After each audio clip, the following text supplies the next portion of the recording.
Selamat datang di Sapa Indonesia Malam, saudara. DPRD Pati telah memulai rapat panitia khusus terkait hak angket terhadap Bupati Sudewo atas kebijakan menaikkan pajak 250% yang jadi sorotan publik beberapa waktu belakangan ini. Sejumlah pihak dipanggil mulai dari camat, kepala desa, dan badan pengelola keuangan. Lalu kapan Bupati Pati Sudewo akan dipanggil dan bagaimana pansus hak angket jadi jawaban aspirasi masyarakat? Sapa Indonesia Malam juga akan menyoroti unjuk rasa menolak kenaikan pajak bumi dan bangunan perdesaan dan perkotaan atau PBB P2 di Kabupaten Bone. Warga Bone menuntut kenaikan pajak hingga 300% dibatalkan. Bagaimana ujung kebijakan ini? Saudara, inilah Sapa Indonesia Malam bersama saya Friska Clarissa. Dan saya Radi Saputro, kita jelang selengkapnya. Sapa Indonesia Malam hari ini.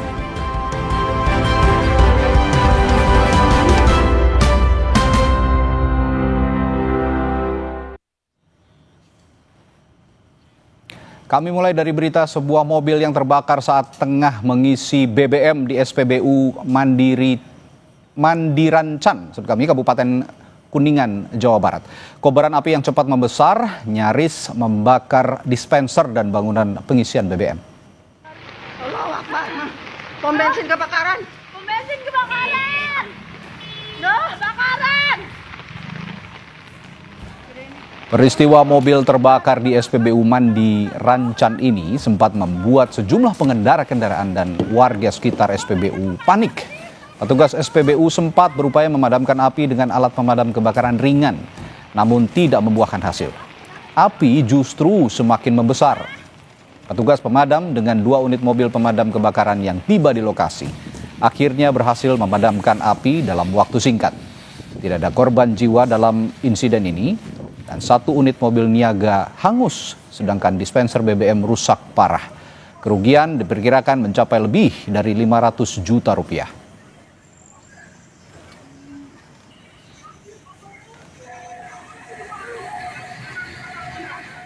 Kebakaran juga melanda sebuah rumah di Jalan Evakuasi Kota Cirebon, Jawa Barat. Saat petugas pemadam tengah berupaya memadamkan api, tiba-tiba muncul warga yang marah-marah kepada petugas.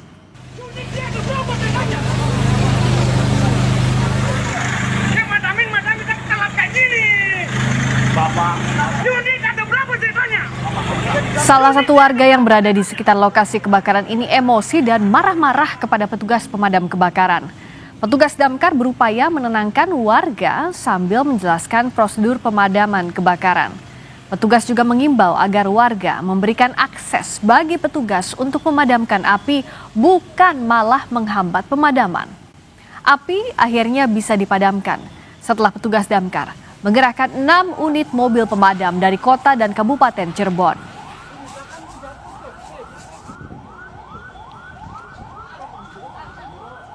Jadi mungkin lebih ke emosional dari warga ya, yang memang kita harus buru-buru memadamkan dan kita sebetulnya sudah tahu triknya karena memang resiko material yang terbakarnya kan sebetulnya nggak terlalu berbahaya. Harapan kami sih dari masyarakat untuk memberikan akses, menginformasi akses mana yang memang terdekat atau yang memang nanti efektif dalam upaya pemadaman kita gitu.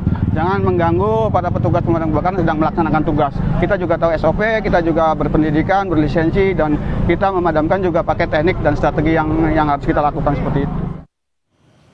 Masih dari peristiwa kebakaran, saudara, upaya pemadaman kebakaran sumur minyak yang dikelola warga di Blora terus dilakukan. Tim Pertamina yang diminta membantu memadamkan kebakaran mengaku mengalami kesulitan.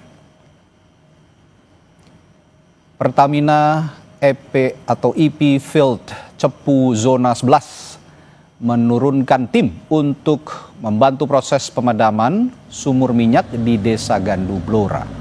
Tim Pertamina mengakui proses pemadaman cukup sulit karena proses pengeboran tidak sesuai standar. Hasil mitigasi tim Pertamina masih ada aliran minyak bercampur air dari sumur minyak yang terbakar.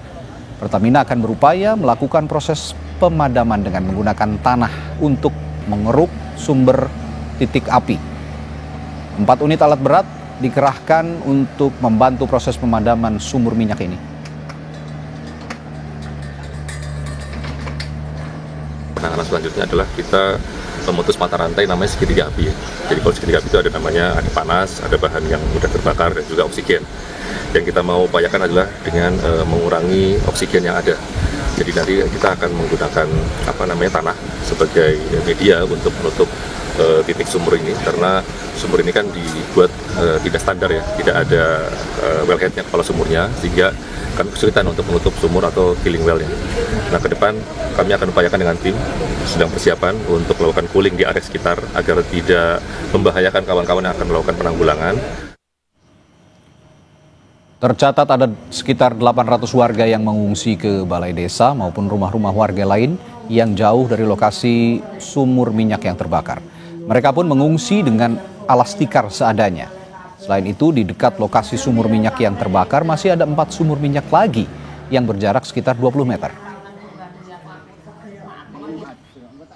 Ini kejadian langsung malamnya saya ngungsi. Dua malam. Oh gitu ya. Sama keluarga Pak ya? Keluarga. Di rumah saudara jauh di tempat pengungsiannya? Sekitar 2,5 kilo lah. Hingga kini kebakaran sumber minyak di Blora belum bisa dipadamkan. Kita akan lihat situasi terkininya dari sana. Ada jurnalis Kompas TV yang akan melaporkan langsung dari sana, Mega Nanda. Mega, bagaimana proses pemadaman kebakaran sumur minyak di Blora sampai sekarang? Apa saja yang jadi kendala dan apa solusinya yang ditawarkan? Ya, Radhi dan saudara, memang sampai petang ini kebakaran sumur minyak yang berada di Desa Gandu, Kecamatan Bogor, Kabupaten Blora masih terus terjadi, dan berbagai upaya ataupun langkah sudah dilakukan pemerintah kabupaten maupun stakeholder terkait untuk melakukan pemadaman kobaran api ini. Namun sejauh ini sampai sore ini kobaran api masih cukup tinggi. Apalagi tadi juga di sekitar lokasi ini juga turun hujan yang cukup lebat. Ini justru juga tidak membuat api semakin mengecil, tapi aku tetap berkobar seperti di awal waktu kebakaran kemarin.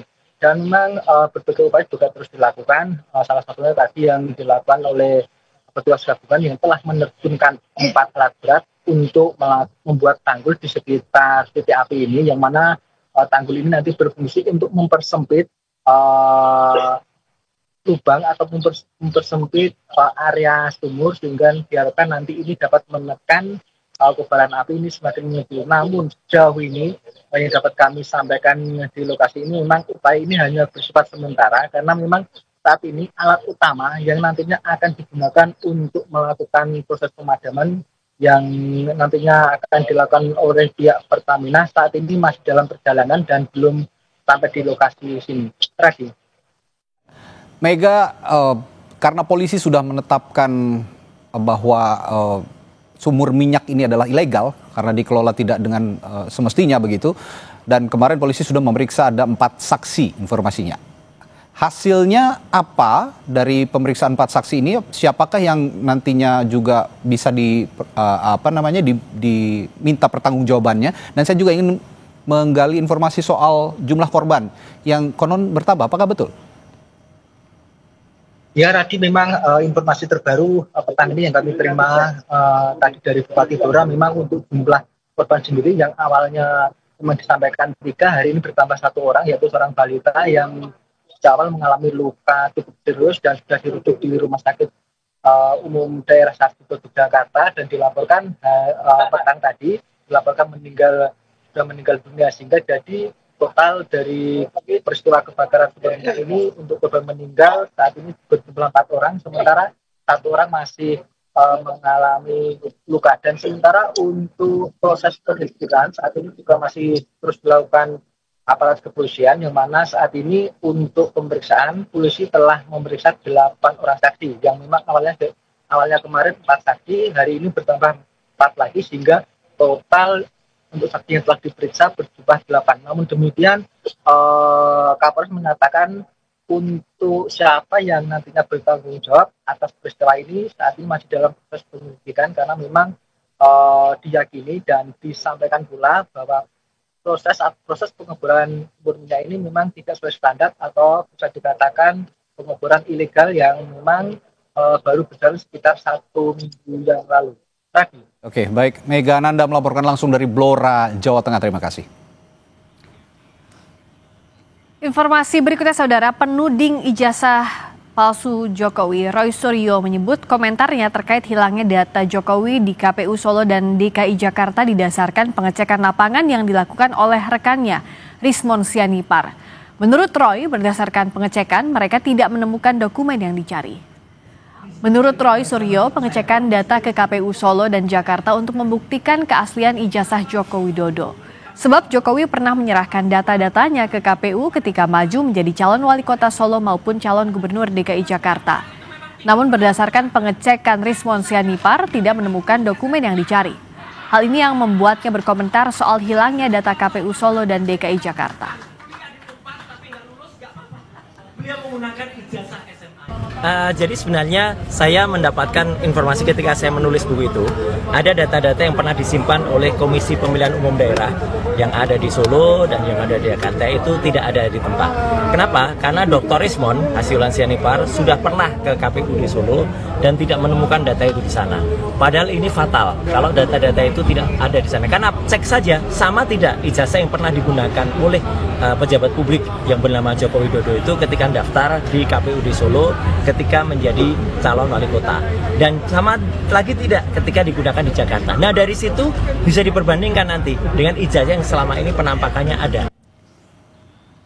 Komisi Pemilihan Umum Kota Solo, Jawa Tengah menanggapi tudingan Roy Suryo CS soal berkas Presiden ke-7 Joko Widodo yang disebut hilang.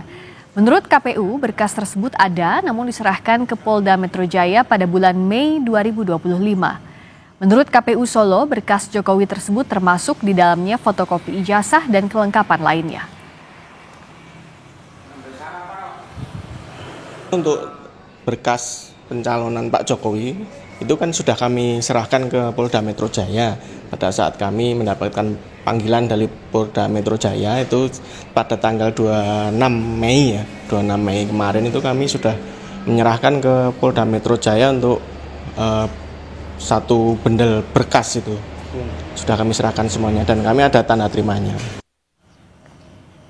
Saudara, sejumlah warga berunjuk rasa di depan kantor Bupati Bone, Sulawesi Selatan menuntut membatalkan kenaikan pajak hingga 300%. Kami hadirkan informasinya setelah jeda di Sapa Indonesia Malam.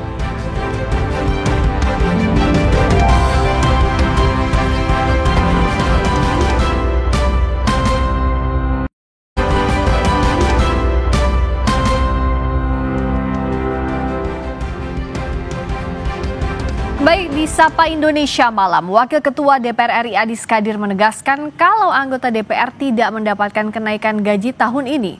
Kenaikan terjadi untuk sejumlah tunjangan antara lain tunjangan rumah dan beras. Saat ditemui di sela-sela rapat paripurna di gedung DPR RI hari ini, Wakil Ketua DPR RI yang juga Wakil Ketua Umum DPP Partai Golkar Adis Kadir membantah anggapan kalau anggota DPR menerima gaji 100 juta per bulan, melainkan kenaikan terhadap berbagai tunjangan.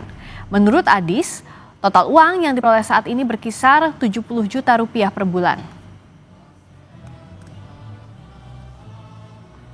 Gaji tidak ada naik, gaji kami tetap terima kurang lebih 6,5 juta, hampir 7 juta.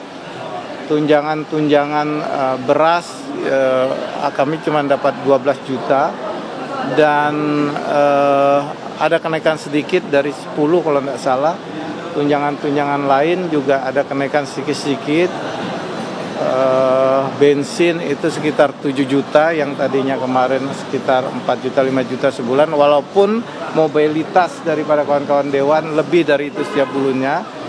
Jadi kalau dulu gaji kawan-kawan itu terima total bersihnya sekitar 58, mungkin dengan kenaikan gaji tidak naik ya, saya tegas sekali gaji tidak naik, dengan kenaikan tunjangan makan disesuaikan dengan indeks saat ini mungkin terima hampir 69, hampir 70-an.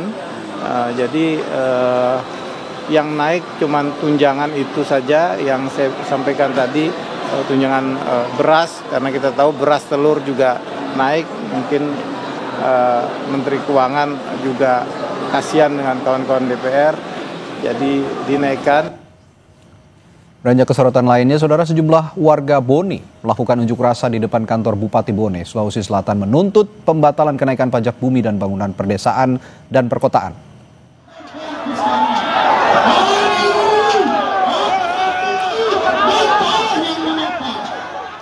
Aliansi Rakyat Bone Bersatu melakukan aksi demonstrasi di depan kantor Bupati Kabupaten Bone, Sulawesi Selatan, menuntut pembatalan kenaikan pajak bumi dan bangunan perdesaan dan perkotaan atau PBBP 2. Pendemo menilai kenaikan pajak sebesar 300% dinilai membebani masyarakat dan tidak perlu terhadap kondisi rakyat saat ini. Sementara pemerintah Kabupaten Bone membantah jika kenaikan PBB 300%, melainkan hanya 65%. Unjuk rasa sempat memanas saat pendemo berusaha masuk ke kantor Bupati Bone untuk bertemu dengan Bupati dan Wakil Bupati, maksud kami.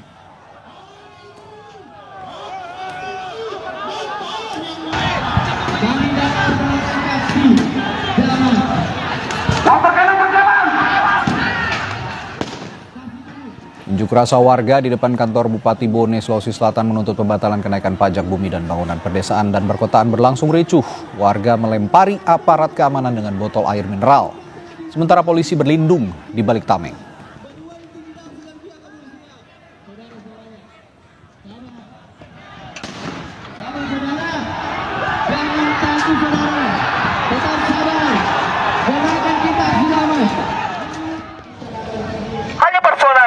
Kenaikan PBB 2, apakah sudah ada kebijakan yang dikeluarkan untuk membatalkan atau tidak? Tidak ada juga kejelasan siapa yang akan berdialog.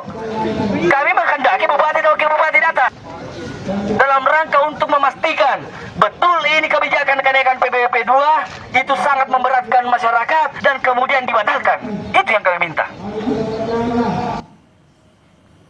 Bagaimana kondisi terkini dari aksi unjuk rasa menolak kenaikan PBB di Bone, Sulawesi Selatan? Kita bergabung dengan jurnalis Kompas TV Gufran Lamataha dan juru kamera Rama Pratama. Gufran, bagaimana situasi terkini di Bone? Apakah masih berlangsung? Apa saja tuntutan massa hingga saat ini?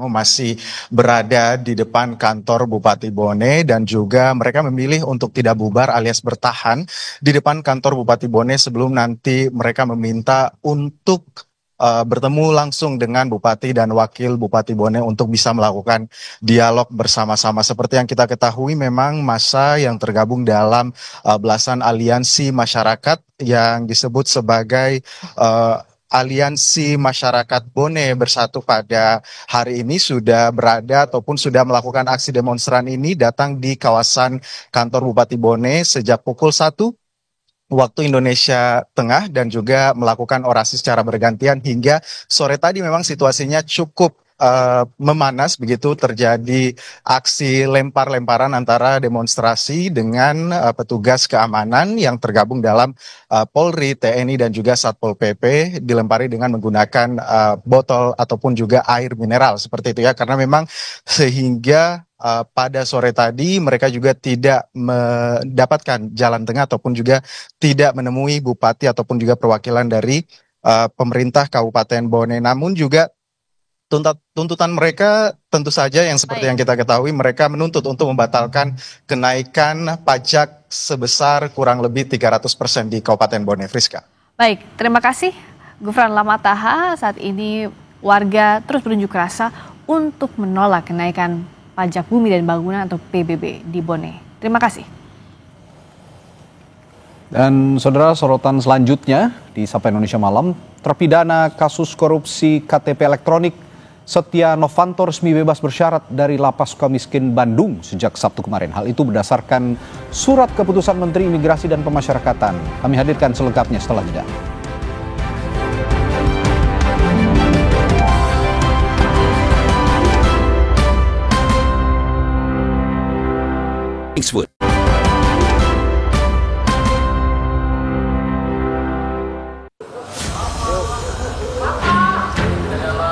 Menjatuhkan pidana oleh karena itu kepada terdakwa Setia Novanto dengan pidana penjara selama 15 tahun dan pidana denda sebesar 500 juta rupiah.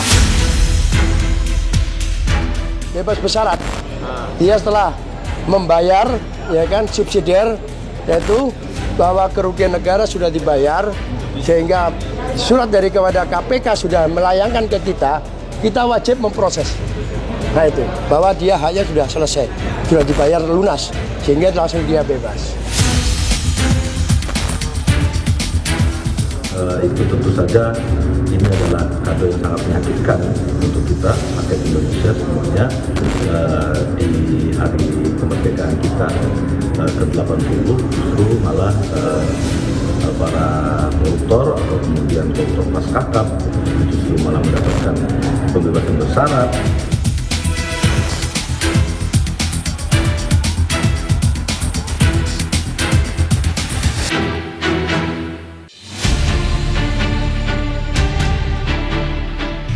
Terpidana kasus KTP elektronik Setia Novanto telah bebas bersyarat dari Lapas Sukamiskin pada Sabtu 16 Agustus kemarin.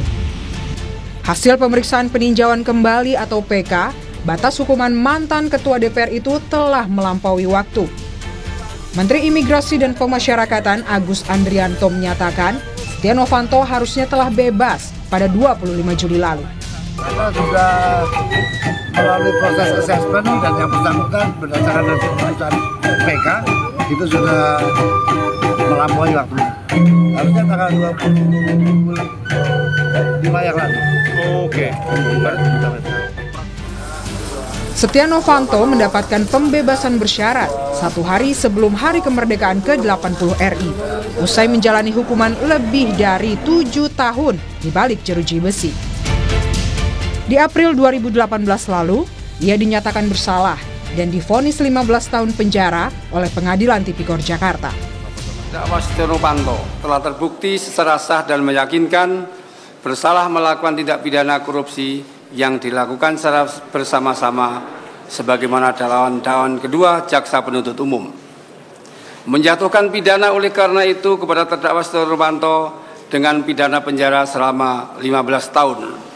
Dan pidana denda sebesar 500 juta rupiah. Vonis itu bukanlah akhir dari perjalanan hukum Setia Novanto, melainkan awal dari proses baru yang berujung pengurangan hukuman berupa remisi. Jalan menuju kebebasan bersyarat Setia Novanto semakin terbuka saat pengajuan peninjauan kembali dikabulkan Mahkamah Agung pada 2021. Dengan demikian, maka permohonan PK dari pemohon PK ini haruslah diterima dan membatalkan putusan perkara nomor 130/2017 dan sudah sepatutnya pemohon PK dibebaskan dari segala bentuk dakwaan. Pada September 2021, Mahkamah Agung mengabulkan permohonan peninjauan kembali yang memotong hukuman menjadi 12 tahun 6 bulan. Serangkaian remisi juga diterima Setia Novanto sejak tahun 2023. Pada Lebaran 2023, Setia Novanto menerima pengurangan masa tahanan sebanyak 1 bulan. Lalu pada 17 Agustus 2023, ia kembali mendapat remisi sebanyak 3 bulan masa tahanan. Di Lebaran 2024, Setia Novanto juga mendapat 1 bulan remisi dan pada 17 Agustus di tahun yang sama diperkirakan menerima potongan hukuman antara 1 hingga 6 bulan. Begitu juga pada Lebaran 2025, potongan hukuman terhadap Setia Novanto berkisar 15 hari hingga 2 bulan. Jauh sebelum vonisnya terkikis, perjuangan untuk membawa Setia Novanto ke meja hijau adalah sebuah drama tersendiri. Gejolak penyidikan KPK pun sempat terjadi di tahun 2017. Setia Novanto bahkan sempat terlibat dalam insiden kecelakaan mobil yang menabrak tiang listrik. Saat sidang perdana kasus IKTP dimulai Desember 2017, ia kerap mengaku sakit dan menghindar dari pertanyaan hakim. Dan puncaknya, pada April 2018, pengadilan memutuskan Setia terbukti korupsi IKTP dan menjatuhkan hukuman 15 tahun penjara. Meski sekarang telah dibebaskan dari penjara, status Setia Novanto saat ini masih dalam masa pembebasan bersyarat. Ada wajib lapor ada. Itu. Itu sampai kapan Pak dia wajib lapornya? Itu sampai 2029. Ya, yang pasti akan dicabut. Nah itu, kok menurut ketentuan daripada permennya akan undang-undangnya akan dicabut. Itu ya. Peneliti hukum Universitas Andalas Ferry Amsari menegaskan, keputusan bebas bersyarat yang diterima Setia Novanto bukanlah hal yang baru. Pasalnya, banyak keistimewaan yang diterima Setia Novanto selama menjalani proses hukum. Dan dalam kasus Setnov ini semua orang sudah tahu bahwa dari awal banyak sekali pengistimewaan kepada Pak Setnov ya. Ruangannya ber-AC, ada kulkasnya, sangat mewah ya. Jadi ini bukan sesuatu yang mengherankan publik akan terjadi di konteks kasus Pak Setnov. Sementara Wakil Ketua Umum Partai Golkar Ahmad Doli Kurnia menegaskan bebas bersyarat yang diterima Setia Novanto telah sesuai dengan aturan yang berlaku. Dirinya pun mengklaim tidak ada intervensi apapun dari partai terhadap proses hukum yang dijalani Setia Novanto. Ya, terhadap putusan ini ya kita melihatnya bahwa ini memang ada dan sesuai dengan apa yang sudah diatur dalam peraturan perundangan kita. Semua prosedur, mekanisme dan segala macam. Nah, soal adil dan tidak adil, saya kira itu memang ada ruang diskusinya sendiri. Kita kan cuma hanya menerima ya putusan itu. Partai Golkar dalam posisi tidak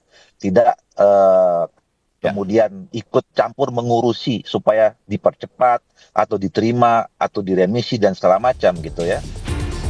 Selama masa kurungan, Setia Novanto juga dihadapi dengan sejumlah polemik. Salah satunya adalah dugaan sel mewah dengan ukuran yang lebih luas dari tahanan lain. Mantan penyidik KPK Praswat Nugraha yang pernah ditugaskan untuk menangkap Setia Novanto menyatakan, keputusan bebas bersyarat Setia Novanto sangat melukai hati rakyat. Saja ini adalah kado yang sangat menyakitkan untuk kita, rakyat Indonesia semuanya, di hari kemerdekaan kita ke-80 justru malah para koruptor atau kemudian koruptor kelas kakap masuk dalam salah satu big fish corruptions, justru mendapatkan keistimewaan, justru malah mendapatkan pembebasan bersyarat, justru malah mendapatkan putusan PK yang tidak berpihak kepada keadilan masyarakat. Setia Novanto terseret korupsi KTP elektronik dan disebut berperan mengatur besaran proyek KTP elektronik senilai 5,9 triliun rupiah. Di tengah riuhnya penegakan anti korupsi, apakah koruptor kelas kakap seperti Setia Novanto layak diberikan pembebasan bersyarat? Tim Liputan, Kompas TV.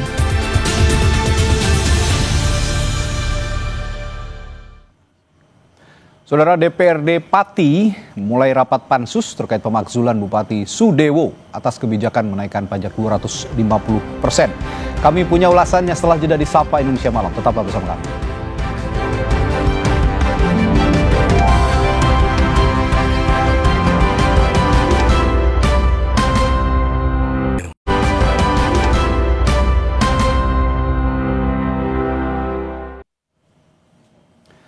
Saudara, DPRD menggelar rapat pansus terkait hak angket dan pemakzulan Bupati Sudewo atas kebijakan pajak yang naik 250% mulai pekan ini. Sejumlah pihak dipanggil untuk menelusuri inisiator kebijakan yang memantik reaksi keras publik ini.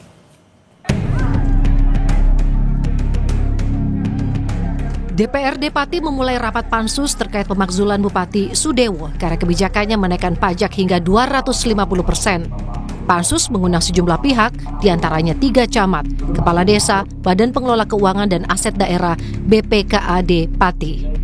Salah satu camat menjelaskan terkait surat edaran bagi masyarakat yang mewajibkan warga menunjukkan bukti lunas pembayaran PBB jika ingin mengurus administrasi di kantor kecamatan. Surat pelayanan itu merupakan inovasi kami dalam rangka pelunasan pajak, di mana dalam Pergub dinyatakan bahwa upaya penagihan itu diantaranya juga dengan upaya memperingatkan atau teguran. Sementara itu, Ketua Pansus Hak Angket DPRD Pati Teguh Bandung Waluyo menegaskan, usulan kenaikan pajak 250% bukan inisiatif ketiga camat yang hari ini menyampaikan keterangan. Inisiatif itu berasal dari Badan Pengelola Keuangan dan Aset Daerah BPKAD Kabupaten Pati. Terkait pernyataan Pak Bupati terkait dengan 250% kenaikan itu, salah satu usulan dari camat kades dan tokoh masyarakat, ternyata camatnya tidak. Dia sudah disampaikan bahwa gini ya kenaikannya, terus camat menyetujui, bukan usulan mereka. Kementerian Dalam Negeri akan mengawal proses rapat Pansus DPRD Kabupaten Pati dan menghormati keputusan Pansus terhadap Bupati Sudewo. Wamendagri memastikan Bupati Sudewo masih aktif hingga kini. Masih aktif atau sudah nonaktif, Pak? Masih aktif sejauh ini. Sudah dipanggil, Pak, dengan Kemendagri, Pak? Ya, ada proses komunikasi, ada proses teguran, ada proses evaluasi. Hingga kini rapat pansus hak angket dan pemakzulan Bupati Pati Sudewo masih berlangsung. Sementara itu aliansi masyarakat juga mendirikan posko untuk menampung aspirasi warga Pati serta rencana aksi massa jilid 2 setelah unjuk rasa 13 Agustus lalu. Tim Liputan Kompas TV.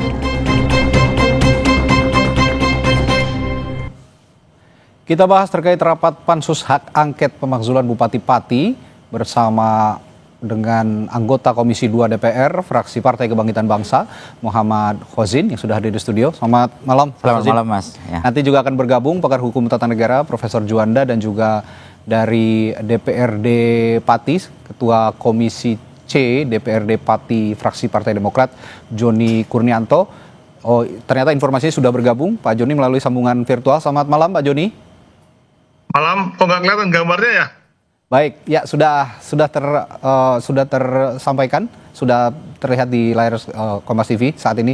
Saya akan ke Mas Khozin dulu. Mas Khozin, ya, kalau melihat pembentukan pansus hak angket pemakzulan Bupati Pati ini apakah langkah yang proporsional untuk menangani, ya kalau dibilang ini krisis kepemimpinan di Pati sekarang ya? Itu merupakan langkah proporsional menurut Anda? Ya, yang pertama kalau kita lihat di dalam Undang-Undang 23 2014 ya, di sana secara konstitusional diatur tentang bagaimana mekanisme kepala daerah itu diberhentikan ya melalui proses politik di DPRD diantaranya, di mana DPRD membentuk satu pansus dan kemudian dalam pansus itu kemudian akan rekomendasi apa yang akan direkomendasi tergantung case-nya. Nah, terkait dengan kasus Pati ini menurut kami ada dua perspektif yang bisa dilihat. Yang pertama, secara politik apa yang dilakukan oleh masyarakat Pati patut kita apresiasi bahwa saluran yang sudah diatur di dalam konstitusional kita itu semua ditempuh. Menyatakan pendapat di permukaan umum dilakukan oleh masyarakat Pati pada 13 Agustus yang lalu. Kemudian secara politik masyarakat Pati melalui perwakilan menyampaikan dokumen-dokumen apa yang menjadi atensi dan aspirasi. Dan itu ditindaklanjuti oleh seluruh faksi di DPRD Pati, yaitu dengan membentuk pansus. Kalau tidak salah dari terbentuk kemudian sampai 60 hari ke depan akan ada hasil apa yang kemudian menjadi kesimpulan dari proses politik yang dilakukan oleh DPRD Pati seperti itu. Baik, saya ke Bung Joni. Baik, saya dengar hari ini juga terus simultan ya rapat pansus hak angket ini dilakukan di DPRD Pati. Yang ingin saya tanyakan, saya dengar juga ada 12 poin dugaan pelanggaran Bupati Sudewo ini. Seperti salah satunya tadi yang berencana menaikkan PBBP 2 tadi. Nah, soal ketidaktransparan dana desa juga ada, atau PHK pegawai honorer juga ada mengemuka. Kira-kira secara rinci 12 temuan tadi apa saja yang secara simultan dibahas di pansus hak angket?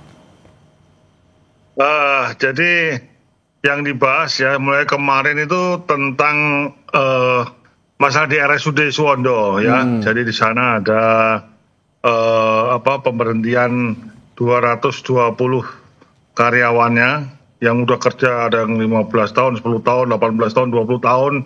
Itu melalui suatu tes yang kita anggap kemarin kurang baik ya. Kemudian juga ada juga masalah mutasi jabatan, kemudian rangkap jabatan, kemudian masalah PBB naik 250%, ada PKL, pajak PKL 10% ya, dan banyak lagi, banyak sekali itu, Mas.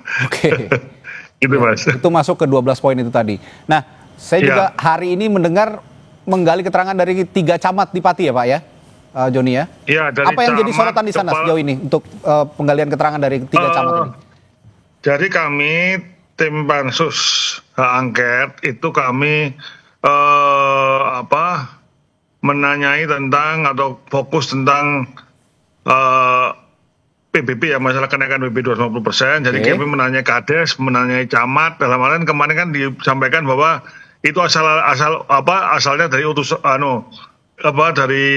yang disampaikan oleh Kades dan camat. Ternyata setelah kita panggil jawabannya tidak ada inisiasi ataupun usul dari Kades maupun camat. Nah, tadi ya, satu contoh baru 3 Kades dan 1 camat dan 1 Kades itu adalah 1 ketua Posopati, ketua kepala desa seluruh Pati, sekawan Pati, menyampaikan tidak ada, bahkan dia tidak diundang. Oke.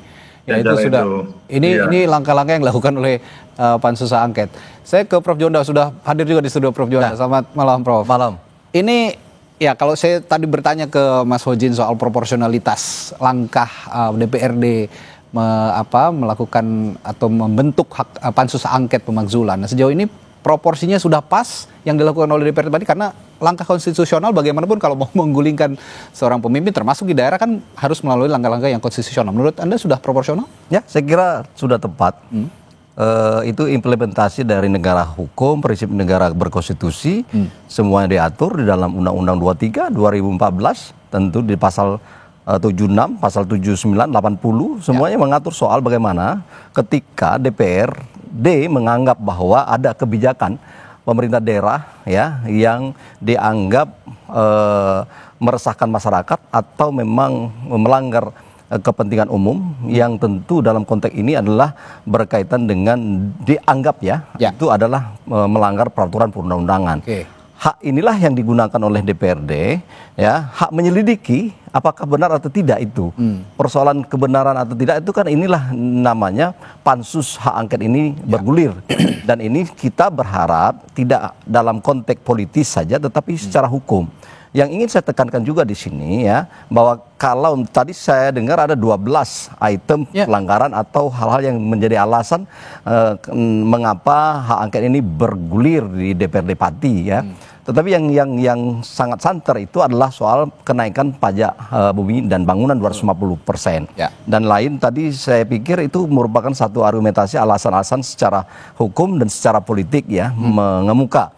Dan khusus untuk kenaikan PBB perlu saya tanya dan memperdalam dalam hal ini. Apakah kenaikan PBB itu 250% itu tidak melalui persetujuan DPRD misalnya?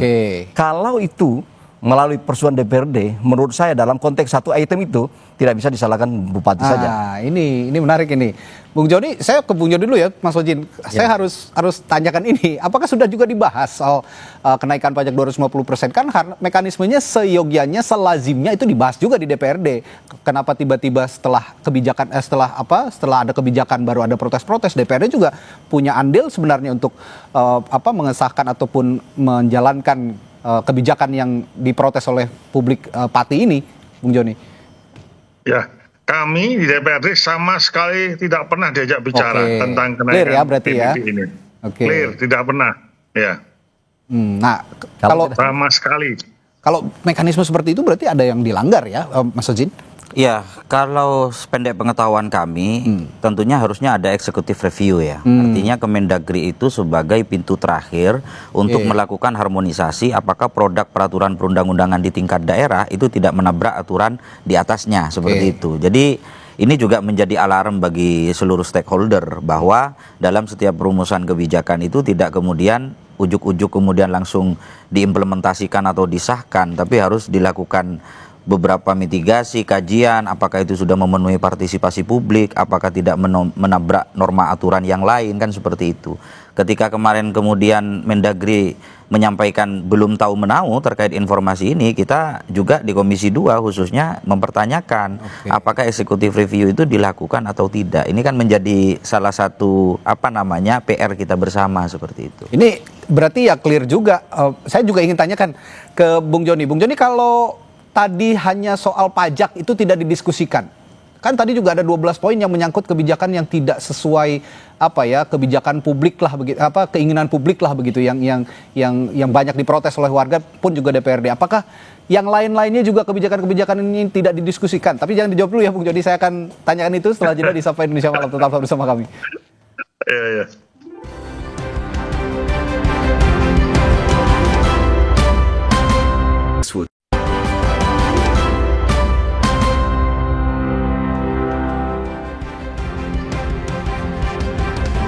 Tadi saya sempat tanyakan pada Bung Joni, Wakil Ketua Pansus Hak Angket Pemakzulan Bupati Pati. Bung Joni, kalau tadi dikatakan yang kebijakan kenaikan pajak 250% itu sebelumnya tidak didiskusikan dengan DPRD.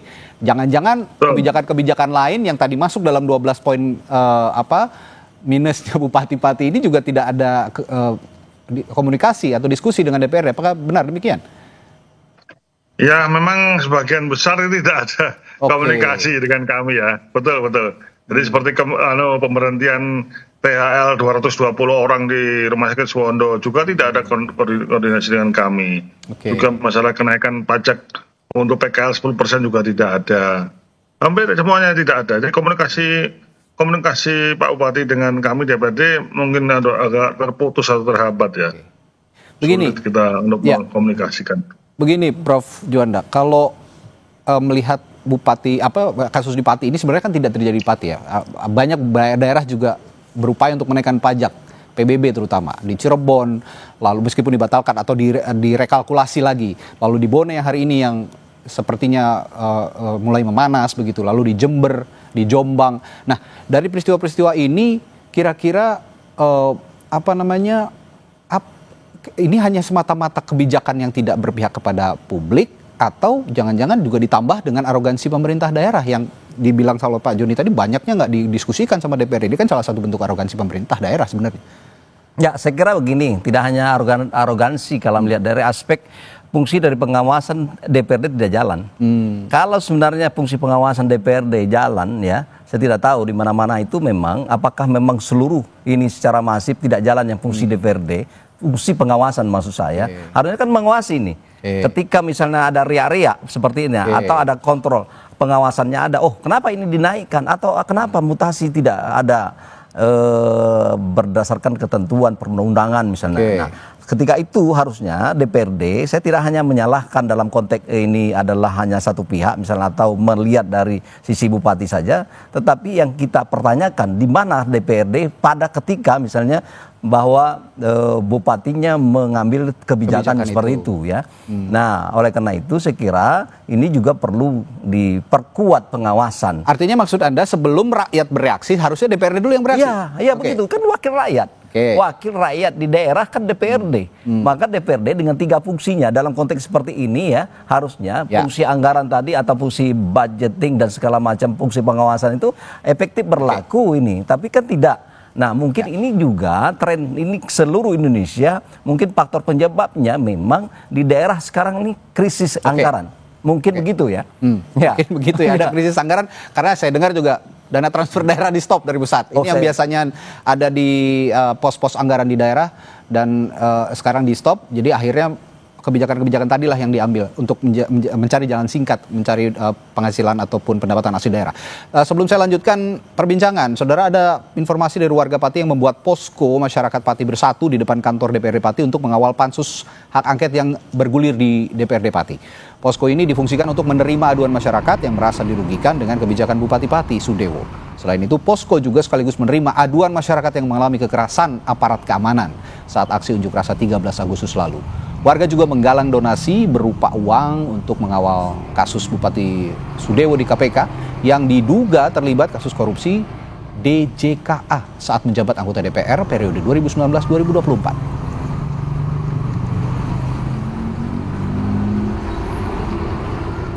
Nah, ini udah ada posko nih maksudnya di Pati.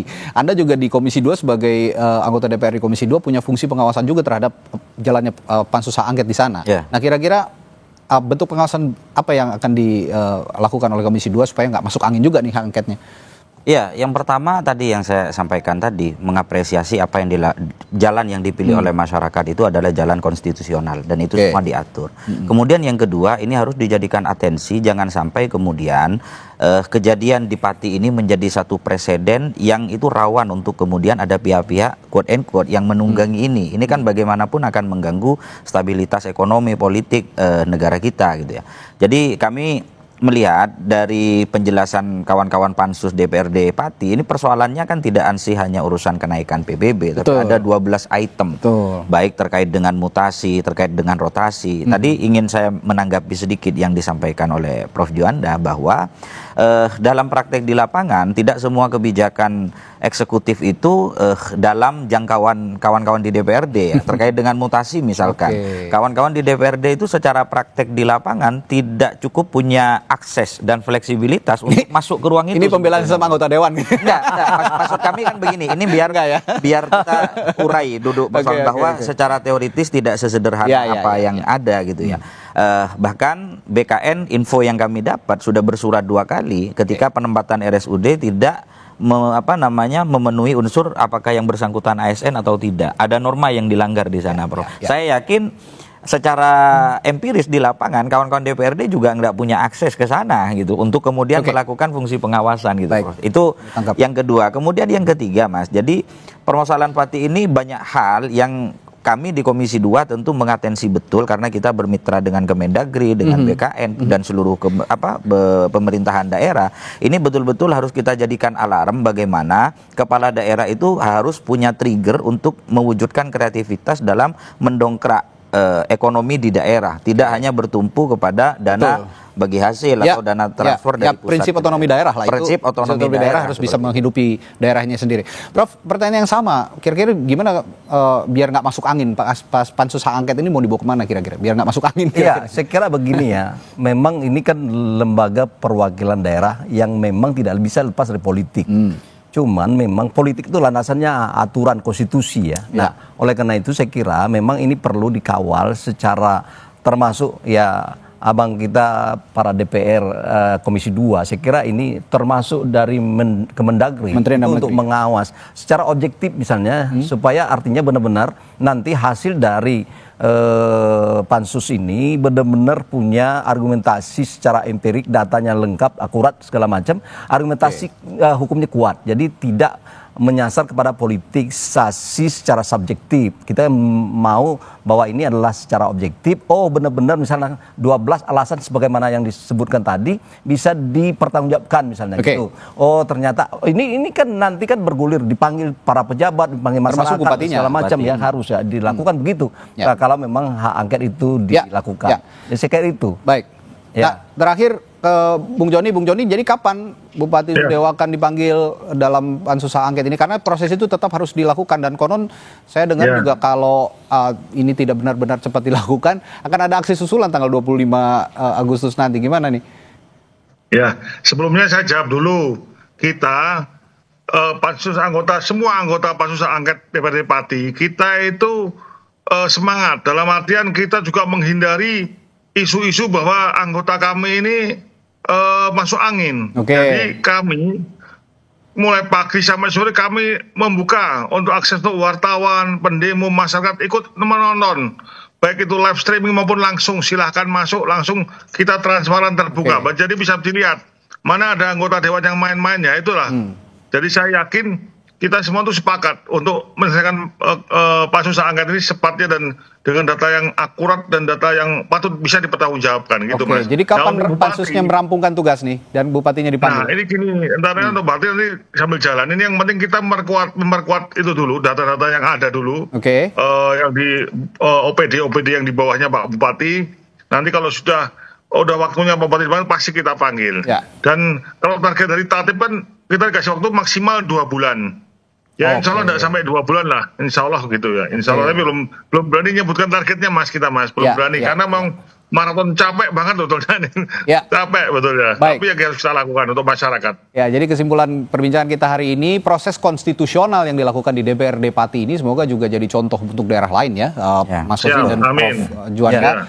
Kalau memang ada pemerintah daerah yang coba-coba mengeluarkan kebijakan di luar koridor, yaitu akibatnya seperti ini begitu semua jadi tidak menjadi presiden bagi daerah lain. Baik, terima kasih Bung Joni, Prof Juanda dan Mas Sojin telah bergabung di Sapa Indonesia Malam untuk berdiskusi. Kita jumpa lain waktu. Selamat malam. Saudara, informasi lainnya, warga di Bone, Sulawesi Selatan berunjuk rasa juga menolak kenaikan pajak bumi dan bangunan pedesaan dan perkotaan PBBP 2. Unjuk rasa hingga Selasa malam berlangsung ricuh. Kami punya bahasan dan informasinya setelah jeda. Dipandu rekan saya Friska Kalarisa sesaat lagi.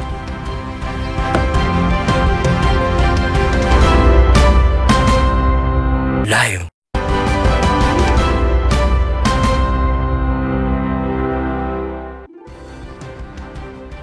Masih di Sapa Indonesia Malam bersama saya Friska Clarissa. Menteri Dalam Negeri Tito Karnavian mengimbau kepala daerah menunda atau membatalkan kenaikan pajak jika memberatkan warga. Menurut Mendagri, seharusnya kepala daerah melakukan kajian mendalam soal kemampuan warganya sebelum membuat kebijakan menaikkan pajak. Mendagri Tito Karnavian menyebut pemerintah daerah berdasarkan Undang-Undang Hubungan Keuangan Pusat dan Daerah memiliki kewenangan soal tarif sejumlah pajak. Namun ia meminta pemerintah daerah mengkaji secara mendalam jika ingin menaikkan pajak. Misalnya, soal pajak PBB Perdesaan dan Perkotaan atau PBBP 2 harus dihitung dengan pasti soal NJOP dan juga kemampuan masyarakat. Jika terlalu memberatkan, maka kenaikan tersebut harus ditunda atau dibatalkan. Menurut Tito, kepala daerah juga harus mengomunikasikan dengan kebijakan pajak agar tidak memberatkan masyarakat. Ada beberapa daerah, tapi itu bukan tahun 2025 itu hanya 5 daerah saja. Ini kan amalan daripada Undang-Undang Nomor 22 tentang AKPD, ya, tentang AKPD yang memberikan kewenangan kepada daerah. Tapi saya menggunakan kewenangan saya sebagai Menteri, menggunakan surat edaran. Setiap daerah betul-betul untuk menyesuaikan NJOP dan PBB sesuaikan dengan kemampuan masyarakat, keadaan sosial ekonomi masyarakat. Yang pertama, yang kedua libatkan juga komunikasi publik. Sebelum menerapkan kebijakan itu komunikasi publik kepada masyarakat. Dan saya menggunakan surat edaran, kemudian ketika kondisi sosial ekonomi masyarakat tidak baik, maka kepala daerah dapat menunda atau membatalkan. Menteri Dalam Negeri Tito Karnavian merespons wacana warga Pati, Jawa Tengah yang bakal kembali menggelar demonstrasi untuk mendesak Bupati Sudewo lengser.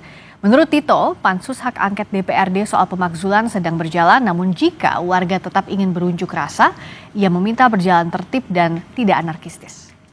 Kan ada mekanismenya, jadi jaga jangan sampai terjadi aksi anarkis.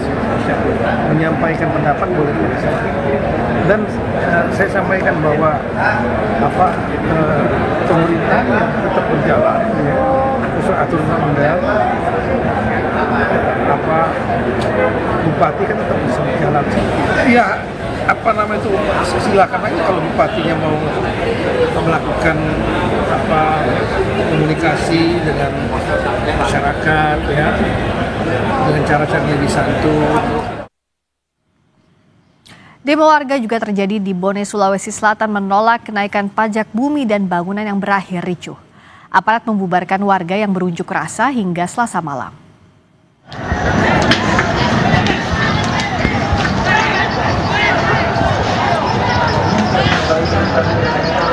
Warga berunjuk rasa di depan kantor Bupati Bone. Kericuhan terjadi saat aparat berupaya membubarkan aksi warga di Bone yang berunjuk rasa hingga Selasa malam. Warga yang terdiri dari berbagai organisasi menolak kenaikan pajak bumi dan bangunan perdesaan dan perkotaan atau PBBP 2. Warga di Bone, Sulawesi Selatan berunjuk rasa menolak kenaikan pajak bumi dan bangunan perdesaan dan perkotaan PBBP 2. Kita akan membahasnya bersama PJ Sekda Kabupaten Bone, Andi Saharudin, dan analis kebijakan publik Agus Pambagio. Agus, selamat malam. Pak Andi, selamat malam. Selamat malam, Mbak. Pak Andi, sejauh ini apakah dari pemerintah Kabupaten Bone sudah bertemu dengan perwakilan pengunjuk rasa di sana? Alhamdulillah kami sudah melakukan pertemuan dan wawancara dengan para pengunjuk rasa. Bahkan kami tadi duduk bersama-sama dengan beberapa adik mahasiswa yang melakukan unjuk rasa di halaman kantor Bupati Bone, Mbak. Apa hasil diskusinya?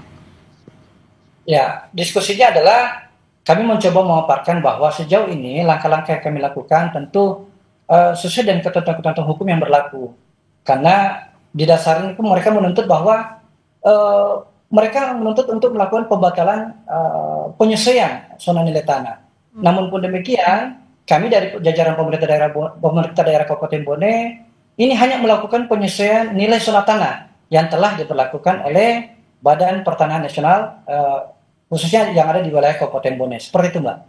Tapi untuk kenaikannya artinya masih akan tetap dilanjutkan?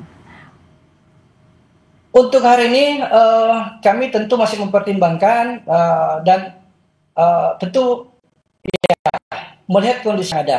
Namun pun demikian sampai hari ini ya kami mencoba menggugurkan salah satu temuan BPK dari tahun 2002 yang di dalam isi tersebut mengharapkan kami dari pemerintah Kabupaten Bone untuk melakukan penyesuaian nilai harga bumi yang ada di Kabupaten Bone. Sehingga kita melakukan upaya-upaya untuk menggugurkan temuan tersebut dan salah satunya adalah melakukan penyesuaian nilai zona tanah. Demikian, Mbak. Sampai 300% betul, Bapak? Sampai 300% saya rasa tidak seperti itu, Mbak. Karena target PBB kita di tahun berjalan itu hanya sekitar 30 miliar. Nah, setelah kita melakukan penyesuaian ini, ada kenaikan menjadi 50 miliar. Berarti kenaikannya daripada target PBB ini hanya sekitar 20 miliar. Jadi kalau dirata-ratakan, kemungkinan ini hanya mampu mencapai rata-rata 67%. Seperti itu, Mbak. Nah, yang dibebankan ke masyarakat berarti naik berapa persen, Pak Andi? Ini variasi, Mbak. Ini variasi. Jadi ini kan tergantung zona nilai tanahnya. Jadi nilai kenaikan tersebut tentu bervariasi. Contoh misalnya, yang nilai objek tanah tersebut di pinggir jalan tentu berbeda dengan yang di wilayah ataupun tidak berada di pinggir jalan. Jadi zona ini sudah ditetapkan, sudah ditentukan oleh Badan Pertanahan Nasional. Kami hanya mengacu kepada nilai zona nilai tanah tersebut. Seperti itu. Ya pasti sesuai dengan itu. Tapi rentangnya dari berapa sampai berapa, Pak, yang terendah sampai tertinggi? Pak Andi, untuk juga klarifikasi, karena kan yang saat ini diprotes masyarakat kenaikannya bisa sampai 300%. Ya, benar. Ini variatif, Mbak, sebenarnya, variatif. Jadi ada yang kenaikannya sekian persen, dan bahkan ada sekitar 20% tidak mengalami kenaikan, Mbak. Ya, seperti itu. Ya. Oke, Pak Agus, soal kebijakan ini. Kan kalau dari pemerintah juga belum mau menyebutkan berapa persisnya begitu ya, variasinya itu bervariasinya berapa sampai berapa rentangnya. Sementara masyarakat sudah tahunya ya 300%. Apa yang harus dijelaskan ke publik? Ya gini, kalau dijelaskan ke publik, kenapa ini semua muncul di beberapa daerah. Kebetulan saya baru kembali dari daerah termasuk di Sulawesi Selatan gitu ya. Saya ketemu dengan beberapa bupatinya. Persoalannya memang dana-dana dari pemerintah pusat tidak ada. Ya, jadi praktis harus dari dana daerah. Dana daerah itu kan palingan dari PBB, dari kendaraan bermotor, dari pajak-pajak, cukai setempat yang mungkin tidak mencukupi untuk kebutuhan karena kebutuhannya sangat tinggi, terutama untuk penggajian. Ya. Karena kan ada P3K, ada CPNS yang baru-baru. Itu mungkin bisa menurut teman-teman bupati di daerah Sulawesi Selatan juga itu sekitar 50% habis dananya. Nah, sementara di situ ada bencana, ya kan, di tetangga Bone di Luwu itu ada bencana dan sebagainya, itu tidak tertangani sampai hari ini, dan banjir.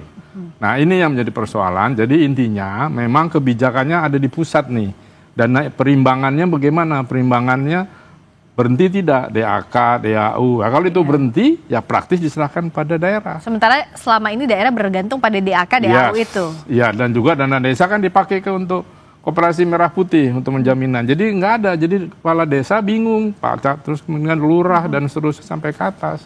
Gubernur pasti pusing. Nah, ini yang menjadi persoalan menurut saya. Intinya ada di pusat. Bagaimana dana APBN itu juga mengalir ke daerah. Ya, kalau tadi kan Mendagri bilang sementara kalau kebijakannya ini dianggap menyusahkan rakyat, banyak mendapatkan penolakan, dikaji ulang atau bahkan dibatalkan. Ya, dengan kondisinya bisa atau tidak? Menurut saya nggak bisa, pasti akan defisit daerah. Kan ada di pulau, saya lupa di kecamatan atau di kabupaten mana di Riau. Itu kan hutang mobil dinasnya 8 miliar. Ya kan, nah jadi disiak kalau saya tidak salah. Nah maksud saya, oke, Pak Tito duduk dengan semua kepala daerah, tingkat 2, tingkat 1, ini bagaimana kekurangan penanganannya? Karena tidak bisa dibebankan pada daerah saja, karena semua sumber daya alam yang dihasilkan daerah kan sebagian ditarik ke pusat.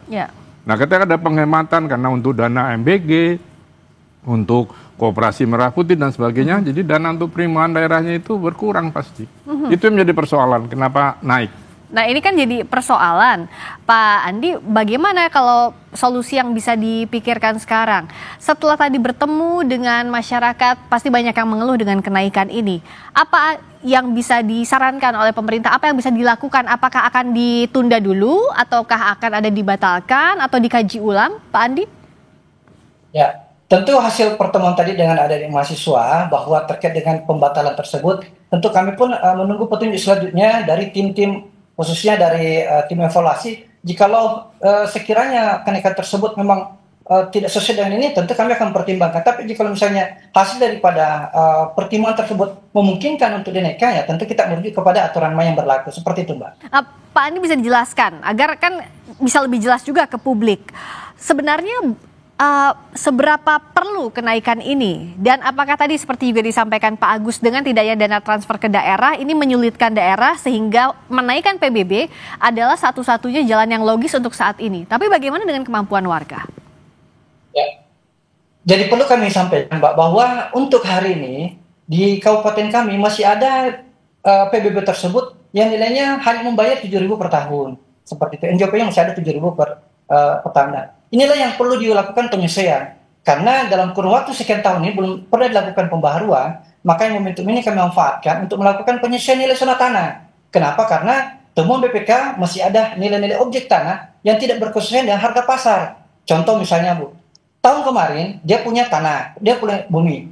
Tapi setelah mereka membangun, ada bangunan, tentu ini kan nilai NJP-nya pasti berbeda. Inilah yang kita lakukan penyesuaian-penyesuaian. Yang sebelumnya mungkin mereka hanya membayar NJP-nya sekian karena tidak mempunyai bangunan, tapi di tahun ini kan sudah ada bangunan, maka perlu dilakukan penyesuaian supaya agar terjadi keadilan pada seluruh warga masyarakat yang di Kabupaten Bone. Nah, seperti agar itu, adil untuk masyarakat, sosialisasinya sudah sejauh mana, Pak Andi? Karena penolakannya begitu besar, apakah sebelumnya tidak ada komunikasi, tidak ada sosialisasi kepada warga? Saya rasa untuk sosialisasi tentu kami lakukan. Tapi yang namun pun demikian, tentu kami mempunyai keterbatasan. Tapi kalau persoalan sosialisasi, kami tentu menyampaikan semua informasi ini. Mungkin tahapan-tahapan yang kami lakukan adalah melakukan penyampaian kepada Bapak Camat, kemudian Bapak Desa, Bapak Lurah, dan seluruh komponen yang ada, termasuk dari pertanian sendiri, kita bersatu padu untuk melakukan penyebaran informasi terkait sosialisasi tersebut. Namun pun demikian, jikalau mungkin sosialisasi belum sampai ke pelosok, nah inilah yang perlu kita pikirkan bersama. Bagaimana supaya informasi betul-betul tersampaikan sampai ke pelosok-pelosok, sehingga nantinya pada pengambilan kebijakan tersebut tidak ada yang tercederai. Dan ini menjadi harapan kita bersama. Mudah-mudahan dengan keberadaan komponen semua yang ada di Kabupaten Bone, insya Allah bisa bersatu padu untuk melakukan sosialisasi secara masif kepada seluruh warga masyarakat tanpa terkecuali baik maupun di pedesaan. Seperti itu. Pak Agus melihatnya kalau dari pemerintah bilangnya sudah ada sosialisasi, tapi penolakan begitu besar, kita lihat demonstrasinya. Ya, tentu tidak semudah itu. Sosialisasi itu kan pemahaman dari masyarakat harus clear. Ya, kenapa naik? Karena selain PBB pasti pajak kendaraan bermotornya juga naik. Coba perhatikan di Jakarta saja 60% lebih loh. Ya. Nah, itu belum. Jadi nanti memang disesuaikan, betul, setuju saya. Tetapi sekali lagi itu PAD-nya itu mengejar karena kekosongan dana dari perimbangan dari pusat, itulah dikejar. Kalau tidak bisa jalan. Ini yang saya katakan, pemerintah pusat berhemat tetapi lihat di daerah. Iya. Jadi tidak terus sama sekali jalannya rusak. Kecuali kalau ada seperti kepala daerah yang senang mengkonten itu, ya oke saja. Tetapi kalau tidak, itu pasti bebannya kepada masyarakat. Tadi belum dijelaskan, ya betul memang bervariasi dari yang kecil, murah. Nah, komunikasi itu juga jangan mendadak pas naik. Sebelumnya nih karena dari tanah, sekarang ada rumahnya, naiknya sekian. Iya. Dikasih tahu supaya orang mau membangun, nanti dulu deh, tunggu uangnya nggak ada. Tapi juga jangan tinggi-tinggi. Nah, ini menjadi persoalan antara kebutuhan daerah dengan kemampuan masyarakatnya. Ini yang harus disesuaikan. Dan itu tidak mudah. Kalaupun tetap harus dinaikkan, harus dilihat juga berapa kemampuan masyarakatnya. Apakah Pak Agus lihat tadi penolakan dari warga karena warga merasa tidak mampu mengejar kenaikan PBB? Karena begini, kalau sudah massa seperti itu sulit sekali memberitahunya. Tanah Anda di mana? Susah. Jadi sebelumnya pemerintah daerah harus bergerak sebelum masyarakat. Karena masyarakat bilang dikomporin naik lo 300. Ya, dia pikir tanah, padahal tidak. Iya. Nah, ini yang lurahnya harus clear. Tapi sekali lagi, sosialisasi kan tidak gratis. Dananya dari mana? Pak Lurah ya semampunya saja. Pak Camat juga semampunya tadi ya? Jadi ini persoalan. Di kita sudah terbiasa dengan sistem bansos, ya begini jadinya. Orang nunggu saja. Coba kalau tidak, kan sosial masyarakat kita tuh gotong royongnya tinggi harusnya.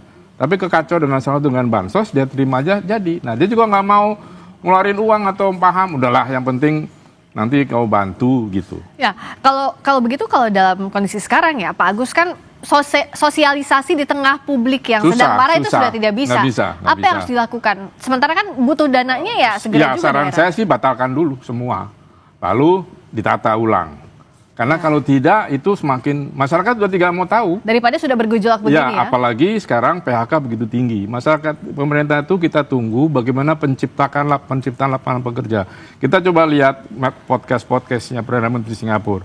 Pokoknya kita tingkatkan lapangan pekerjaan, tingkatkan lapangan pekerjaan. Kalau kita enggak, tingkatkan penggunaan gizi. Ya kan di gizi semuanya, orang kaya pun dikasih gizi. Jadi itu yang tidak terstruktur dengan baik semua. Perencanaannya proyeknya bagus. Iya. Tetapi perencanaan dan mitigasinya ketika terjadi sesuatu nggak ada. Iya, termasuk kasus ini juga ya. Nah, artinya apakah mungkin tadi Pak, kalau Bapak kan tadi di awal bilang bahwa ya nanti akan ditinjau dulu, akan dibatalkan atau tidak. Tapi mungkin atau tidak opsi itu di tengah sekarang kondisinya masyarakat demo sudah sulit juga untuk diberikan sosialisasi secara baik begitu Pak Andi.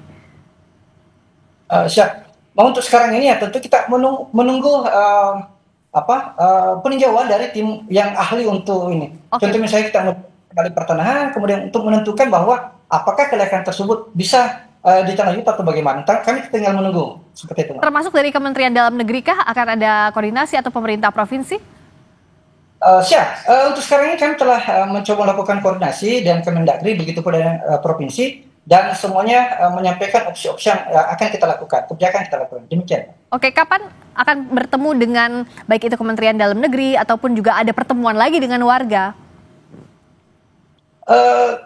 Untuk sekarang ini kami telah melakukan komunikasi dan koordinasi dari Kemendagri. Kemarin Kepala Bapenda telah dihubungi oleh pihak Kemendagri. Begitu pula dari Pemprov sudah melakukan komunikasi dengan kami dan kami sudah mengirimkan semua komponen-komponen atau persyaratan ataupun yang diminta oleh pihak provinsi untuk dilakukan pengkajian apakah layak atau tidak seperti itu. Oke, layak tidak layaknya harus dikaji dengan matang, jangan sampai ada gejolak di publik karena yang jelas masyarakat juga butuh didengarkan suaranya disesuaikan dengan kemampuannya begitu ya. Terima kasih Pak Agus Pambagio. Terima kasih Pak PJ Sekda Kabupaten Bone, Pak Andi Sahrudin. Selamat malam. Malam. Berikut saudara kami kembali dengan sorotan jumlah korban tewas di jalur Gaza telah meningkat menjadi 62.004 jiwa dengan lebih dari 150.000 lainnya luka-luka sejak konflik antara Hamas dan Israel. Selengkapnya usai jeda.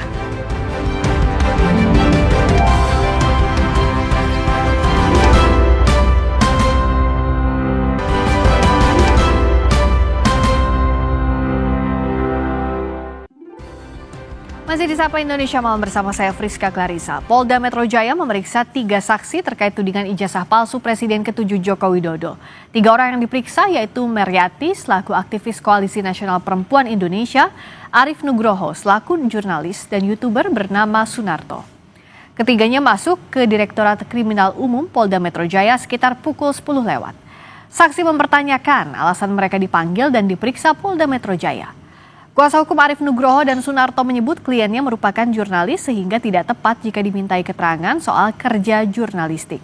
Sementara saksi Meryati bilang ia hanya mendampingi gerakan aktivis untuk mengecek keaslian ijazah Presiden ke-7 Joko Widodo. Kami ini kan hanya membersamai para aktivis yang selalu menyuarakan tentang kondisi ijazah Bapak Jokowi. Kalau kita sebut asli salah, sebut palsu salah. Jadi ini kondisi. Kami sebagai emak-emak ya yang hari ini ikut terseret merasakan bahwa hal ini sebenarnya sangat-sangat simpel untuk penyelesaiannya, tapi memang sengaja untuk diperlama. Kemudian diperbanyak lagi klaster yang dipanggil. Saya nggak ngerti tujuannya apa, yang jelas Indonesia sudah gaduh gara-gara kasus ini. Penuding ijazah palsu Joko Widodo, Roy Suryo menyebut komentarnya terkait hilangnya data Jokowi di KPU Solo dan DKI Jakarta didasarkan pengecekan lapangan yang dilakukan oleh rekannya Rismon Sianipar. Menurut Roy, berdasarkan pengecekan, mereka tidak menemukan dokumen yang dicari. Menurut Roy Suryo, pengecekan data ke KPU Solo dan Jakarta untuk membuktikan keaslian ijazah Joko Widodo. Sebab Jokowi pernah menyerahkan data-datanya ke KPU ketika maju menjadi calon wali kota Solo maupun calon gubernur DKI Jakarta. Namun berdasarkan pengecekan Rismon Sianipar tidak menemukan dokumen yang dicari. Hal ini yang membuatnya berkomentar soal hilangnya data KPU Solo dan DKI Jakarta. menggunakan ijazah SMA-nya. Jadi sebenarnya saya mendapatkan informasi ketika saya menulis buku itu, ada data-data yang pernah disimpan oleh Komisi Pemilihan Umum Daerah yang ada di Solo dan yang ada di Jakarta itu tidak ada di tempat. Kenapa? Karena Dr. Ismon Hasiulan Sianipar sudah pernah ke KPU di Solo dan tidak menemukan data itu di sana. Padahal ini fatal kalau data-data itu tidak ada di sana. Karena cek saja sama tidak ijazah yang pernah digunakan oleh pejabat publik yang bernama Joko Widodo itu ketika daftar di KPU di Solo ketika menjadi calon wali kota, dan sama lagi tidak ketika digunakan di Jakarta. Nah, dari situ bisa diperbandingkan nanti dengan ijazah yang selama ini penampakannya ada. Komisi Pemilihan Umum Kota Solo, Jawa Tengah menanggapi tudingan Roy Suryo CS soal berkas Presiden ke-7 Joko Widodo yang disebut hilang. Menurut KPU, berkas tersebut ada namun diserahkan ke Polda Metro Jaya pada bulan Mei 2025. Menurut KPU Solo, berkas Jokowi tersebut termasuk di dalamnya fotokopi ijazah dan kelengkapan lainnya.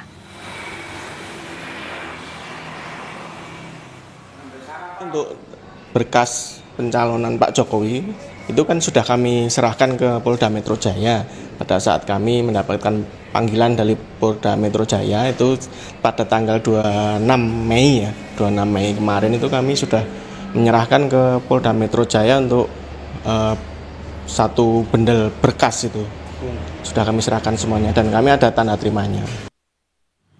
Saudara, jumlah korban tewas di jalur Gaza telah meningkat menjadi 62.004 jiwa dengan lebih dari 150.000 lainnya luka-luka sejak konflik antara Hamas dan Israel. Selengkapnya usai jeda.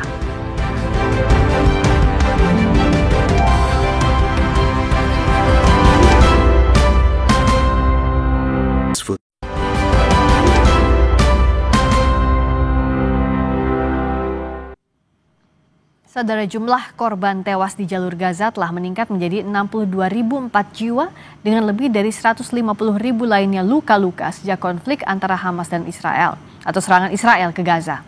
Dalam 24 jam terakhir, serangan Israel menewaskan 60 warga Palestina dan melukai 344 lainnya. Dari korban tersebut, 27 orang diantaranya tewas dan 281 orang terluka saat menunggu bantuan kemanusiaan. Ribuan warga Palestina melarikan diri dari bagian utara kota Gaza ke bagian barat dan selatan kota Gaza, seiring meningkatnya kekhawatiran serangan darat dari Israel. Warga Palestina menuntut agar perang yang memicu krisis kemanusiaan parah ini segera dihentikan. Mereka juga meminta Hamas meningkatkan upaya negosiasi agar bisa mencegah serangan darat Israel.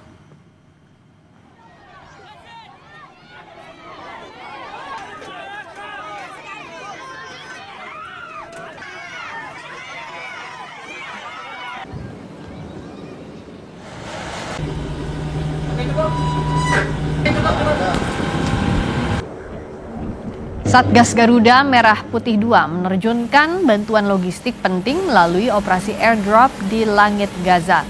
Misi ini dilakukan bertepatan dengan peringatan hari ulang tahun ke-80 kemerdekaan Republik Indonesia tanggal 17 Agustus 2025. 2 pesawat Hercules C-130J TNI Angkatan Udara dari Skadron Udara 31 membawa dan menerjunkan bantuan kemanusiaan seberat 17,8 ton sebagai simbol tanggal dan bulan proklamasi kemerdekaan Republik Indonesia.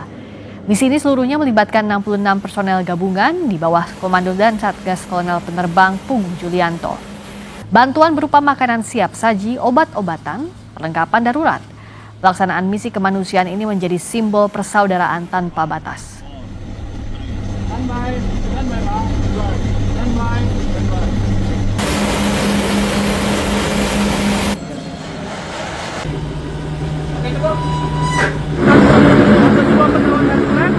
Baru saja mendarat setelah misi airdropping pertama ke Gaza, Palestina selesai. Dalam misi airdrop ini, Basnas berperan sebagai menyediakan semua logistik bantuan untuk rakyat Gaza Palestina. Mudah-mudahan di sorti berikutnya kita bisa kembali memberikan bantuan kepada rakyat Gaza Palestina. Dan saat ini kita sudah bergabung dengan dokter relawan Mercy yang berada di Gaza, Palestina. Ada Dr. Eka Budi Satyawardana. Dr. Eka, Assalamualaikum, selamat malam waktu Jakarta. Waalaikumsalam, selamat sore waktu Gaza di sini sekitar pukul 3 sore, Mbak Rizka. Selamat sore waktu Gaza, Terus. Dr. Eka. Kalau kemarin Ya. kan Indonesia mengirim bantuan menggunakan 2 Hercules di hari kemerdekaan. Ya. Apakah sudah bisa Betul. terjangkau dengan baik, Dokter? Ya, alhamdulillah dari rakyat Gaza mengapresiasi dan gembira dengan bantuan tersebut gitu. Tapi secara kuantitas ya jauh masih kurang gitu. Karena satu kali airdrop itu mungkin hanya bisa mensuplai 1/6 dari 1 truk gitu loh, Mbak. Jadi walaupun sudah disuplai dengan airdrop, tetap kebutuhannya belum mencukupi. Oke, jadi kalau yang saat kemarin airdrop itu bisa diterima di wilayah mana saja dan apa saja yang sudah diterima dengan baik, Dokter? Ya, dari info yang didapat sih ada makanan siap saji dan mulai obat-obatan, mungkin obat-obat kayak paracetamol ya kalau nggak salah sih gitu. Tapi tetap jumlahnya jauh masih kurang gitu loh, Mbak. Karena kalau dibanding dengan suplai dengan masuk gitu ya, itu kali airdrop per 6-nya ya gitu. Jadi tetap masih kurang gitu. Ya kalau memungkinkan airdropnya banyak gitu ya, tapi kayaknya nggak mungkin. Iya. Karena mahal ya. Dan juga terbatas ya, sekali angkut begitu, Dokter. Bisa dijelaskan bagaimana sekarang kondisi warga di Gaza, Dokter Eka? Apakah bantuan masih betul-betul diblokade oleh militer Israel? Ya, informasi yang kami dapat dari tim lokal kami dan penduduk lokal memang tetap masih boleh masuk gitu, tapi ada pembatasan gitu. Jadi pihak penjajah satu kali masuk mungkin cuma bisa 4-6 truk gitu. Dan itu hanya dibatasi hanya jam 6 atau jam 9 malam gitu. Dan masuk itu ya tadi karena saking kelaparannya ya penduduk itu berebutan dan hanya di waktu sekian 5 menitan, 10 menit dari itu melanggar, kemudian ya terjadilah pemboman dan penembakan. Ya. Jadi hampir tiap sore sampai tengah malam kita masih sering terima pasien penembakan dan pengeboman. Jadi penembakan, pengeboman terhadap warga yang mencari bantuan itu masih terjadi sampai saat ini ya, Dokter Eka? Masih. Apa yang bisa dilakukan saat ini? Apakah memang pejuang di sana membantu untuk setidaknya menghalau serangan dari militer Israel atau seperti apa? Atau tidak ada yang bisa dilakukan selama ini? Kalau untuk informasi itu saya kurang begitu paham, Mbak ya gitu. Apakah memang dari sisi pejuang melakukan istilahnya pengamanan gitu? Tapi kami nggak tahu informasi itu. Tapi yang terjadi adalah penduduk yang mencoba mencari bantuan itu hanya diberi waktu sekian menit ya, antara 5 sampai 10 menit. Lebih dari itu dianggap melanggar karena itu kan masuk daerah red zone ya. Karena truk itu nggak sampai ke tengah kota, Mbak. Hanya paling di pintu border masuk gitu ya, ditentukan daerahnya, penduduk sudah kelaparan ya, merubung truk, ya supir truk juga nggak bisa maju lagi, ya udah habis di situ. Tapi karena dianggap itu red zone ya udah, banyak terjadi korban penembakan dan pengeboman. Karena saya yakin tidak hanya di Indonesia tapi di berbagai belahan dunia hancur hatinya setiap melihat warga yang mencari bantuan kelaparan tapi harus ditembaki dengan tanpa belas kasih oleh militer Israel. Nah, apa yang bisa dilakukan saat ini untuk relawan? Karena pasti kan terbatas juga ya untuk mengobatinya, sementara korban yang jatuh setiap harinya terus berdatangan, Dokter. Betul, kami sendiri di rumah sakit juga sudah mulai kekurangan banyak logistik medis ya, Mbak ya. Kayak untuk obat anestesi, kemudian bed untuk ruang perawatan juga masih penuh gitu, sehingga banyak pasien yang kemudian datang berobat itu ya ngampar gitu ya di ruang MGD gitu. Bahkan di ruang perawatan pun karena sudah melebihi kapasitas ya di gang-gang cuma beralaskan kasur gitu ya. Mereka ditempatkan di situ gitu. Iya, di belakang dokter itu kan rumah sakit Syifa ya, Dok ya. Betul. Kondisinya seperti apa di sana? Apakah masih bisa menerima pasien? Karena banyak juga bangunan yang hancur, sangat terlihat di belakang dokter itu bangunan yang saja sudah hancur, bagaimana dengan di dalamnya?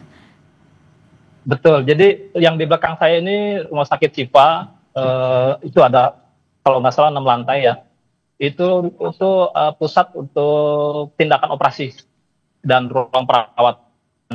Semua bangunan di belakang saya itu udah nggak bisa dipakai, Mbak, gitu. Jadi sudah rusak berat, tidak bisa dipaksakan juga untuk jadi ruang perawatan.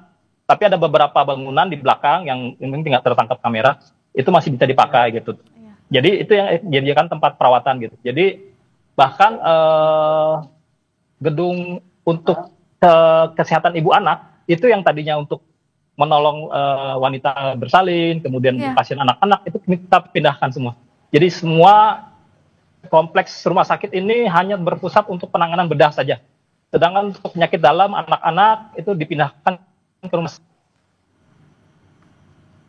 Jadi udah nggak pakai di gedung ya sudah teronggok begitu saja. Begitu, Mbak. Betul-betul kalau kita lihat dalam kondisi perang pun semestinya kan nilai-nilai kemanusiaan, soal hal kesehatan, tenaga medis dihargai, tidak demikian di Gaza. Dok, terlebih lagi begini, karena kan Israel juga terakhir mengklaim bahwa akan ada relokasi warga Gaza sepenuhnya akan dikosongkan. Bagaimana saat ini warga mendapatkan informasi ini? Apakah sudah sampai? Apa yang dilakukan relawan juga warga di sekitar sana, Dok? Untuk informasi pemindahan lokasi seluruh penduduk kota Gaza ke selatan itu sudah diterima semua oleh penduduk lokal gitu. Dan kami mencari informasi, mereka 100% tidak mau pindah. Kami tetap di sini, kalaupun harus meninggal di sini, tewas di sini, mereka sudah menerima itu. Mereka sudah lelah, mereka sudah putus asa, karena kalau pindah ke selatan itu seperti waktu awal. Tetap saja mereka harus berkorban waktu, nyawa, harta benda gitu ya. Padahal di sana juga nggak ada apa-apa gitu. Jadi mereka lebih baik tetap ini. Gitu. Jadi semua bertahan ya. Dapat berita katanya nih bahkan katanya hari Kamis ini katanya ada semacam ya bahwa mereka menyuarakan keprihatinan mereka tentang kondisi ini. Katanya hari Kamis nih, Mbak. Kita juga masih nunggu-nunggu nih. Oke, nah kalau begitu dokter, relawan di sana, relawan internasional, apa yang dilakukan dalam kondisi seperti ini? Ya, kalau untuk kami relawan internasional tetap masih bertugas seperti biasa, walaupun ada isu akan ada penyerangan besar-besaran ya. Tapi sampai hari ini, detik ini, kami masih tetap berada di sini memberikan pertolongan sebisa yang kami bisa dengan peralatan yang terbatas dan obat-obatan yang terbatas. Juga akan seperti apa? Karena kan kalau nggak salah kemarin juga ada perundingan ya, gitu dengan antara pejuang dan Gazah gitu. Nah, kita juga masih nunggu itu. Penduduk lokal pun juga masih menunggu itu. Tapi walaupun kemudian nanti hasilnya adalah pindah, mereka tetap tidak mau, Mbak. Oke, tapi yang jelas sekarang tidak ada relawan baru yang bisa masuk, yang ada di Gaza itulah yang bisa bertahan. Betul. Begitu ya, dokter ya? Sepertinya gitu, Mbak. Ini kalau nggak salah tinggal Mercy aja nih kayaknya. Oh, tinggal Mercy. Tim relawan yang internasional tadi pagi kayaknya udah pada keluar semua. Nggak tahu ya di pos yang lain ya gitu, di rumah sakit lain saya nggak tahu. Kan ada banyak juga ya NGO lain. Tapi untuk Ashifa kebetulan kayaknya tinggal kami aja nih. Dan relawan Mercy, dokter, kawan-kawan, bagaimana memastikan keselamatan di tengah kondisi seperti ini? Tadi dokter bilang bahwa apapun yang terjadi akan tetap bertahan di sana. Ya, betul, Mbak. Paling kita tetap berkoordinasi dengan WHO dan Kementerian Kesehatan Palestina, Mbak. Dokter Eka, doa kami dari sini untuk Dokter Eka dan juga warga Gaza agar semua cepat berakhir. Dokter Eka diberikan kesehatan, keselamatan senantiasa. Amin. Salam kami dari sini, Amin. Dokter. Terima kasih banyak. Terima kasih banyak, Mbak. Sama-sama, Mbak. Saudara, bantuan kemanusiaan berjatuhan dari udara yang diberikan dari para pendonor negara internasional di jalur Gaza pada Selasa waktu setempat. Warga Palestina di jalur Gaza masih terus berjuang menghadapi kekurangan makanan yang parah akibat blokade Israel. Kelompok-kelompok bantuan terus mengkritik metode pengiriman bantuan melalui udara. Hal itu karena banyak bantuan yang tidak sampai ke warga Gaza yang paling membutuhkan. Sejumlah paket bahkan jatuh ke laut dan mendarat di wilayah zona merah.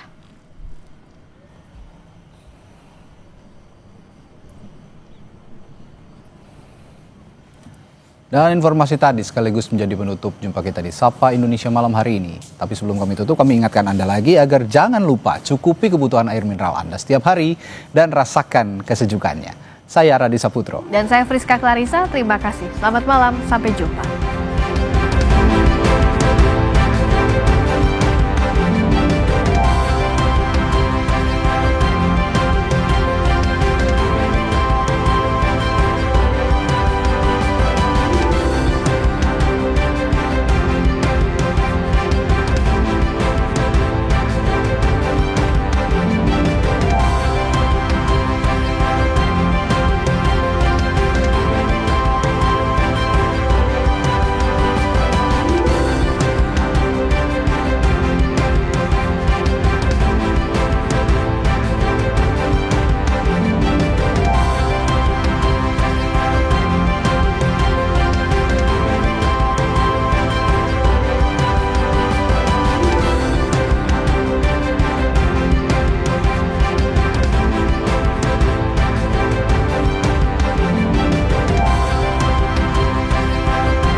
Terima kasih Anda telah